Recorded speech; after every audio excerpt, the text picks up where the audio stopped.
La técnica oclusal es un método utilizado para examinar grandes áreas del maxilar o de la mandíbula. La técnica es llamada así pues el paciente ocluye o muerde la película. Las películas intraorales de tamaño 4 se utilizan en esta técnica. La radiografía oclusal se prefiere cuando el área de interés es más grande que la de una película periapical puede cubrir.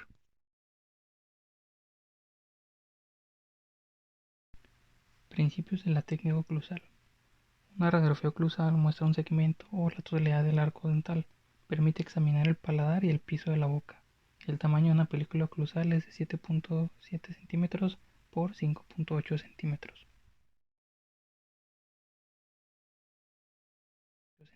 Indicaciones en las radiografías oclusales.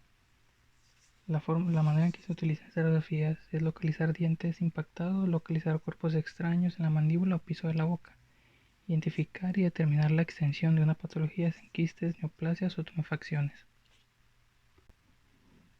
También se utiliza para detectar y localizar zeolitos en los conductos de las glándulas salivales. Se evalúa la integridad del seno maxilar. En algunos casos se puede usar en pacientes con limitada apertura.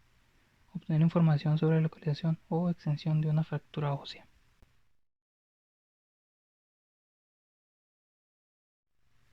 Ahora pasaremos a explicar los tipos de proyecciones de la técnica oclusal.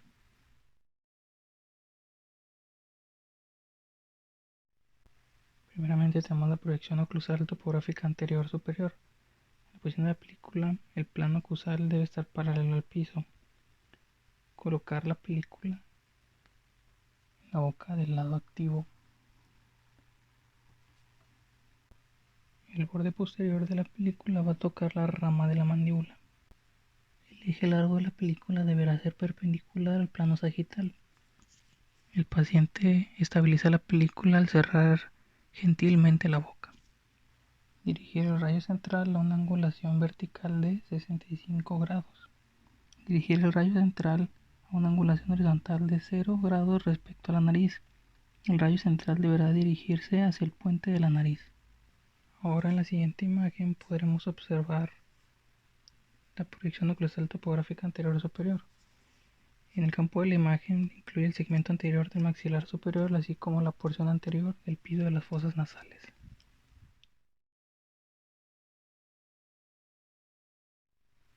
Para la proyección oclusal lateral superior, la posición de la película debe ser el plano oclusal paralelo al piso. Colocar la película con el lado activo hacia arriba. El borde anterior posterior de la película toca la rama mandibular. El eje largo de la película deberá ser paralelo al plano sagital en el lado de interés. El borde lateral de la película deberá extenderse aproximadamente 1 centímetro en las cúspides vestibulares, siendo de la manera que la colocaremos. Al momento de colocar el rayo, dirigir el rayo central a una angulación vertical de 60 grados. El rayo central deberá dirigirse aproximadamente 2 centímetros abajo del canino y del ojo. Ahora podremos ver el campo de imagen, que en esta proyección incluye el cuadrante del proceso alveolar, el borde inferolateral del seno maxilar, la tuberosidad y dientes desde el incisivo lateral, contralateral hasta el tercer molar del cuadrante en estudio.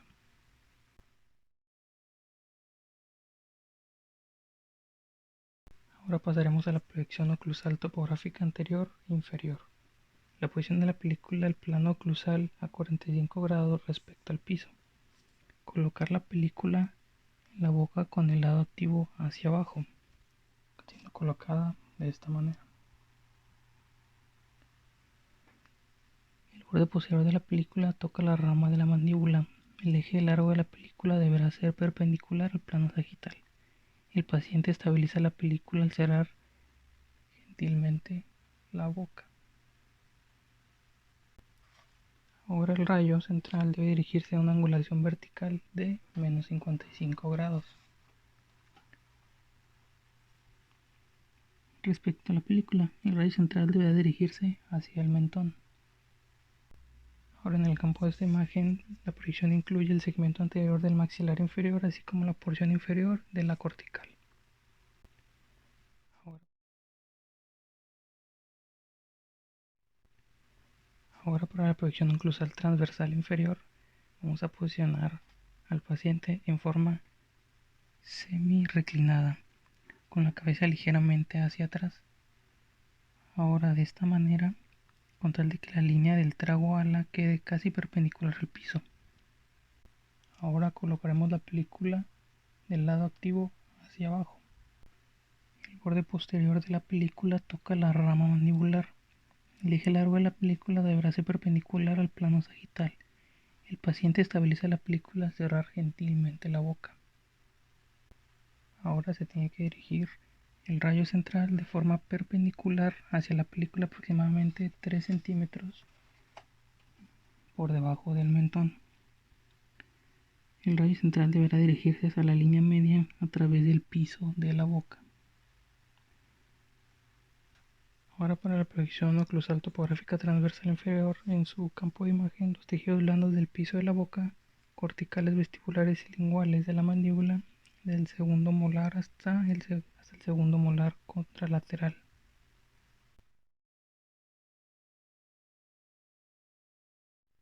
Ahora para la proyección oclusal lateral inferior, vamos a colocar al paciente nuevamente en una forma semi reclinada, con la cabeza ligeramente hacia atrás, de tal manera que la línea del trago ala quede casi perpendicular al piso, siendo de esta manera similar a la del anterior inferior. Se colocará la película del lado activo mirando hacia abajo y el paciente, al cerrar gentilmente la boca, la sostendrá. El borde posterior de la película toca la rama mandibular. El eje largo de la película deberá ser paralelo al plano sagital en el lado de interés. Para la colocación del rayo debe dirigir el rayo central de forma perpendicular a la película, aproximadamente de 3 centímetros debajo del mentón y 3 centímetros lateral en la línea media. En el campo de la imagen, los tejidos blandos del piso de la boca de un cuadrante, corticales, vestibulares y linguales de la mandíbula, desde el tercer molar hasta el incisivo lateral colateral. Para la transversal del tercer molar inferior se utilizará una película periapical, utilizando esta película para tomar la radiografía. La parte activa va dirigida hacia la parte de abajo. Los terceros molares deben tocar por su cara oclusal la parte activa de la radiografía. Al momento el paciente la cierre lentamente, podrá sostener la película. Una vez sostenida, se debe dirigir hacia el área retromolar lo más hacia atrás posible para que puedan ser apreciadas las caras oclusales de los terceros molares. El eje largo de la película es paralelo al eje mesiodistal de los terceros molares. El cono se va a dirigir 90 grados como si lo estuviéramos dirigiendo hacia el gonion. El cono se va a colocar 90 grados con respecto a la película como si lo estuviéramos dirigiendo hacia el gonion.